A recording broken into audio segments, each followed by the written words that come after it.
ಇನ್ನೇನು ರಾಜ್ಯ ಸಚಿವ ಸಂಪುಟ ಪುನಾರಚನೆ ಆಗೇ ಹೋಗುತ್ತೆ ಅಂತ ಹೇಳಲಾಗ್ತಾ ಇತ್ತು. ಆದ್ರೆ ಸದ್ಯ ಈಗ ಸಚಿವ ಸಂಪುಟ ಪುನಾರಚನೆಗೆ ಫುಲ್ ಸ್ಟಾಪ್ ಬಿದ್ದಿದೆ. ರಾಜ್ಯ ಸಚಿವ ಸಂಪುಟ ಪುನಾರಚನೆಗೆ ಫುಲ್ ಸ್ಟಾಪ್. ಡಿಸೆಂಬರ್ ಜನವರಿವರೆಗೆ ಸಂಪುಟ ವಿಸ್ತರಣೆಗೆ ಅವಕಾಶ ಇಲ್ಲ. ಆ ಕನಸು ನನಸಾಗೋದಿಲ್ಲ. ಕ್ಯಾಬಿನೆಟ್ ವಿಸ್ತರಣೆ ಆಗೋದು ಬಹುತೇಕ ಡೌಟು. ಮಂತ್ರಿಗಿರಿ ಮೇಲೆ ಕಣ್ಣಿಟ್ಟ ಹಲವರಿಗೆ ಇದು ಬಿಗ್ ಶಾಕ್. ಸಾಕಷ್ಟು ಜನ ಆಕಾಂಕ್ಷಿಗಳಿದ್ರು, ಲಾಭಿ ಮಾಡ್ತಾ ಇದ್ರು. ಗೂಟದ ಕಾರಿನ ಕನ್ಸ್ ಕಂಡವರ ಆಸೆಗೆ ತಣ್ಣೀರೆರಿಸಿದಂಗಾಗಿದೆ ಈ ನಿರ್ಧಾರ. ಕ್ಯಾಬಿನೆಟ್ ವಿಸ್ತರಣೆ ಆಗೋದು ಬಹುತೇಕ ಡೌಟು. ಈ ಊಹಾಪೋಹಗಳು ಸದ್ಯಕ್ಕೆ ನಿಜ ಆಗೋದಿಲ್ಲ. ಮಂತ್ರಿಗಿರಿ ಮೇಲೆ ಕಣ್ಣಿಟ್ಟಂತ ಸಾಕಷ್ಟು ಜನರಿಗೆ ಇದು ಬಿಗ್ ಶಾಕ್. ಗೂಟದ ಕಾರಲ್ಲಿ ಓಡಾಡಬೇಕು ಅಂತ ಅಂದ್ಕೊಂಡವರು, ಆಸೆ ಪಟ್ಟವ್ರಿಗೆ ಇದು ತಣ್ಣೀರೆರಿಸಿದಂಗಾಗಿದೆ. ಡಿಸೆಂಬರ್ ಜನವರಿಗೆ ಸಂಪುಟ ವಿಸ್ತರಣೆ ಕನಸು ನನಸಾಗೋದಲ್ಲ. ರಾಜ್ಯ ಸಚಿವ ಸಂಪುಟ ಪುನಾರಚನೆ ಆಗೇ ಹೋಯ್ತು, ಇನ್ನೇನು ಅಂತ ಹೇಳ್ತಾ ಇದ್ರು. ಆದ್ರೆ ಅಷ್ಟರಲ್ಲಿ ಹೈಕಮಾಂಡ್ ಇನ್ನೇನು ಸಿಗ್ನಲ್ ಕೊಟ್ಟೇ ಬಿಡ್ತು ಅನ್ನೋಷ್ಟರಲ್ಲಿ ಈಗ ಫುಲ್ ಸ್ಟಾಪ್ ಬಿದ್ದಿದೆ. ಕ್ಯಾಬಿನೆಟ್ ವಿಸ್ತರಣೆ ಆಗೋದು ಬಹುತೇಕ ಡೌಟ್. ಸಚಿವ ಸಂಪುಟ ವಿಸ್ತರಣೆ ಕುರಿತು ಚರ್ಚೆಯನ್ನೇ ಮಾಡಿಲ್ಲ ಅಂತ ದೆಹಲಿಯ ಕರ್ನಾಟಕ ಭವನದಲ್ಲಿ ಡಿಸಿಎಂ ಡಿಕೆ ಶಿವಕುಮಾರ್ ಹೇಳಿಕೆ ಕೊಟ್ಟಿದ್ದಾರೆ. ಕೇವಲ ಒಂದು ಸೀಟ್ ಇದೆ ಅಷ್ಟೇ, ಯಾವುದೇ ಚರ್ಚೆ ಆಗಿಲ್ಲ, ಅಂತಹ ಸಂದರ್ಭ ಉದ್ಭವ ಆಗಿಲ್ಲ ಅಂತ ಡಿಸಿಎಂ ಡಿಕೆ ಶಿವಕುಮಾರ್ ಸ್ಪಷ್ಟನೆಯನ್ನ ಕೊಟ್ಟರು.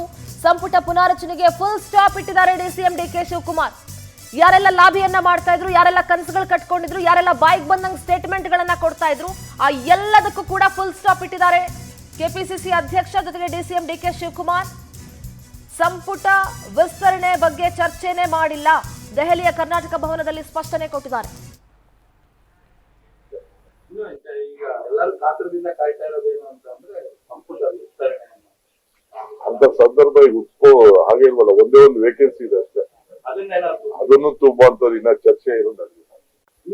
ಈಗ ಎಲ್ಲರೂ ಕಾತರದಿಂದ ಕಾಯ್ತಾ ಇರೋದೇನು ಅಂತಂದ್ರೆ ಸಂಪುಟ ವಿಸ್ತರಣೆ ಅಂತ ಸಂದರ್ಭ ಈಗ ಹಾಗೆ ಇಲ್ವಲ್ಲ, ಒಂದೇ ಒಂದು ವೇಕೆನ್ಸಿ ಇದೆ ಅಷ್ಟೇ. ಅದನ್ನು ತುಂಬಾ ಅಂತ ಇನ್ನ ಚರ್ಚೆ ಇರೋದಾಗಿಲ್ಲ. ಈಗ ಎಲ್ಲರೂ ಕಾತರದಿಂದ ಕಾಯ್ತಾ ಇರೋದೇನು ಅಂತಂದ್ರೆ ಸಂಪುಟ ವಿಸ್ತರಣೆ ಅಂತ ಸಂದರ್ಭ ಈಗ ಹಾಗೆ ಇಲ್ವಲ್ಲ, ಒಂದೇ ಒಂದು ವೇಕೆನ್ಸಿ ಇದೆ ಅಷ್ಟೇ. ಅದನ್ನು ತುಂಬಾ ಅಂತ ಇನ್ನ ಚರ್ಚೆ ಇರೋದಾಗಿಲ್ಲ. ದೆಹಲಿ ಪ್ರತಿನಿಧಿ ಸಂತೋಷ್ ನೇರ ಸಂಪರ್ಕದಲ್ಲಿ ಜಾಯ್ನ್ ಆಗ್ತಾ ಇದ್ದಾರೆ. ಸಂತೋಷ್, ರಾಜ್ಯ ಸಚಿವ ಸಂಪುಟ ಪುನಾರಚನೆ ಆಗುತ್ತೆ, ಬದಲಾಗುತ್ತೆ, ಅದೆಲ್ಲವೂ ಕೂಡ ಸಾಕಷ್ಟು ಊಹಾಪೋಹಗಳಿತ್ತು. ಇಲ್ಲೂ ಕೂಡ ರಾಜ್ಯದ ಸಾಕಷ್ಟು ನಾಯಕರು ಲಾಭಿ ನಡೆಸ್ತಾ ಇದ್ರು, ಆಕಾಂಕ್ಷಿಗಳ ಸಂಖ್ಯೆ ಕೂಡ ಜಾಸ್ತಿ ಇತ್ತು. ಅಂಡ್ ಅದೇ ವಿಚಾರಕ್ಕೆ ಸಿಎಂ ಡಿಸಿಎಂ ದೆಹಲಿಗೆ ತೆರಳಿದ್ದಾರೆ ಅನ್ನುವಂಥ ಮಾತುಗಳು ಕೂಡ ಕೇಳಿ ಬರ್ತಾ ಇತ್ತು. ಆದ್ರೆ ಡಿಕೆ ಶಿವಕುಮಾರ್ ಅವರ ಸ್ಟೇಟ್ಮೆಂಟ್ ಇಂದ ಎಲ್ಲದಕ್ಕೂ ಫುಲ್ ಸ್ಟಾಪ್ ಬಿಟ್ಟಿದೆ. ಸದ್ಯದ ಅಪ್ಡೇಟ್ಸ್ ಏನಿದೆ?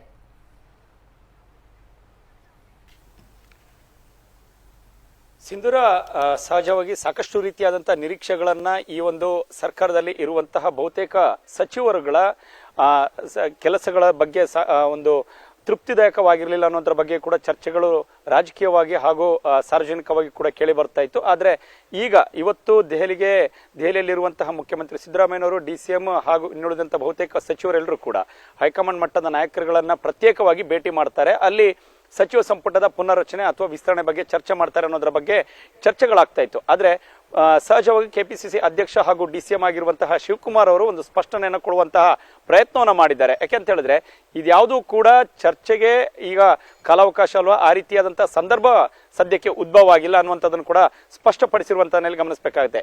ಈಗ ಸಾಕಷ್ಟು ನಾನಾ ರೀತಿಯಾದಂತಹ ಚರ್ಚೆಗಳೇನಂತ ಹೇಳಿದ್ರೆ, ಸಹಜವಾಗಿ ಶಾಸಕರ ಇರುವಂತವರು ಸಚಿವರಾಗ್ತೇವೆ, ಬಹುತೇಕ ಸಚಿವರುಗಳನ್ನ ಯಾವ ರೀತಿಯಾದಂತಹ ಕೆಲಸಗಳನ್ನ ಸರಿಯಾಗಿ ನಿಭಾಯಿಸ್ತಿರ್ಲಿಲ್ಲ, ನಾನಾ ರೀತಿಯ ಆರೋಪಗಳು ಬಹುತೇಕ ಸಚಿವರುಗಳ ಮೇಲೆ ಕೇಳಿ ಬಂದಿತ್ತು. ಅವರೆಲ್ಲರನ್ನೂ ಕೂಡ ಕೊಡ್ಲಾಗುತ್ತೆ ಅನ್ನೋದ್ರ ಬಗ್ಗೆ ಹೇಳಲಾಗ್ತಾ ಇತ್ತು.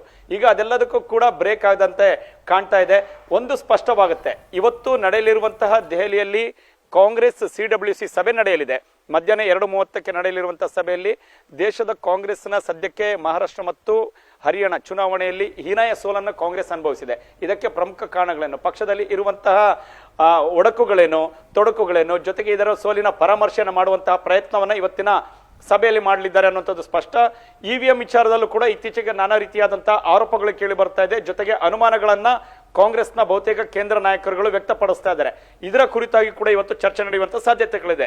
ಇದನ್ನ ಹೊರತುಪಡಿಸಿದ್ರೆ ಸಿದ್ದರಾಮಯ್ಯ ಇರ್ಬೋದು ಅಥವಾ ಡಿ ಕೆ ಶಿವಕುಮಾರ್ ಇಬ್ಬರು ಕೂಡ ಮಲ್ಲಿಕಾರ್ಜುನ್ ಖರ್ಗೆ ಎಐಸಿಸಿ ಅಧ್ಯಕ್ಷರನ್ನ ಭೇಟಿಯಾಗುವಂಥದ್ದು ಇರ್ಬೋದು, ಜೊತೆಗೆ ರಾಜ್ಯದ ರಾಜಕೀಯ ಬೆಳವಣಿಗೆಗಳ ಬಗ್ಗೆ ಚರ್ಚೆ ನಡೆಸುವಂಥದ್ದು, ಪಕ್ಷದಲ್ಲಿ ಅಧ್ಯಕ್ಷ ಗಾದಿಯ ಬಗ್ಗೆ ಚರ್ಚೆ ನಡೆಸುವಂಥದ್ದು ಯಾವುದು ಕೂಡ ಸದ್ಯಕ್ಕೆ ನಡೆಯಲ್ಲ ಅನ್ನುವಂಥದ್ದು ಕೂಡ ಸ್ಪಷ್ಟವಾಗುತ್ತೆ. ಇನ್ನೇನಿದ್ರು ಜನವರಿ ಅಥವಾ ಫೆಬ್ರವರಿಯ ನಂತರ ಈ ಸರ್ಕಾರದಲ್ಲಿ ಪುನರ್ರಚನೆ ಅಥವಾ ವಿಸ್ತರಣೆ ಆಗುತ್ತೆ ಅನ್ನೋದರ ಬಗ್ಗೆ ಬಹುಶಃ ಈ ರೀತಿಯಾದಂತ ನಿರೀಕ್ಷೆನ ಇಟ್ಟುಕೊಳ್ಬಹುದು. ಓಕೆ, ಥ್ಯಾಂಕ್ ಯು ಸಂತೋಷ್ ಸಿಂಧೂರ. ಮಾಹಿತಿಗೆ.